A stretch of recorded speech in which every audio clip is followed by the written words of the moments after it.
आसमान में उड़ता अमेरिकी बॉम्बर अचानक चीन के निशाने पर आ गया। ये घटना अगर हमले में बदलती तो पूरा पेंटागन हिलने वाला था। और उस बैठक के भी वारे न्यारे होते जो वॉशिंगटन में चीनी विदेश मंत्री वांग यी और अमेरिकी विदेश मंत्री एंटनी ब्लिंकन के बीच होने वाली थी। दक्षिण चीन सागर और उसके आसमान में चीन की अमेरिका से भिड़त अब आम बात हो गई है। कभी दोनों के जहाजों का टकराव होता है तो कभी आसमान में दोनों के फाइटर जेट्स एक दूसरे को चिढ़ाते नजर आते हैं, लेकिन ये होता है और अपने तरीके का मैसेज एक दूसरे को दे दिया जाता है। अब फिर से कुछ ऐसा हुआ जब अमेरिकी वायुसेना के B-52 बमवर्षक विमान का सामना चीन के J-11 बमवर्षक से हुआ।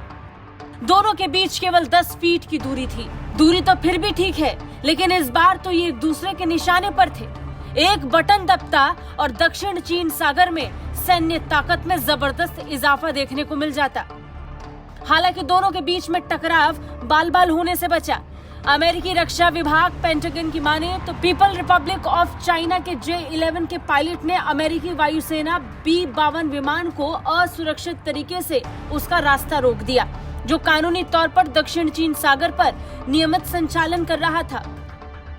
दोनों के बीच ये टकराव ऐसे वक्त पर हुआ जब चीन और अमेरिका के विदेश मंत्रियों की मुलाकात होनी थी। चीन और अमेरिका ने अपने संबंधों के लिए गहन चर्चा और बातचीत की जरूरत को ध्यान में रखते हुए ये मुलाकात की। कोशिश यही थी कि दोनों देशों के बीच गलतफहमी और मतभेदों को दूर किया जा सके। इस बात को खुद चीनी विदेश मंत्री ने भी दोहराया। पर सवाल तो ये है कि जब तक चीन अमेरिका के बीच ऐसा विवाद बना रहेगा, तब तक दक्षिण चीन सागर में दोनों के बीच में समानता कैसे आएगी। बड़ी बात यह कि दक्षिण चीन सागर में दोनों ही अपनी अपनी रक्षा क्षमताओं का जबरदस्त प्रदर्शन करते हैं, जो भिड़ंत के रूप में देखने को मिल जाती है। अब जब तक दोनों एक दूसरे का मुकाबला करते रहेंगे, तब तक चीन अमेरिका के संबंधों में सुधार होगा ये कहना मुश्किल है। वैसे दोनों ही देश दोहरी नीतियों के पक्षधर हैं।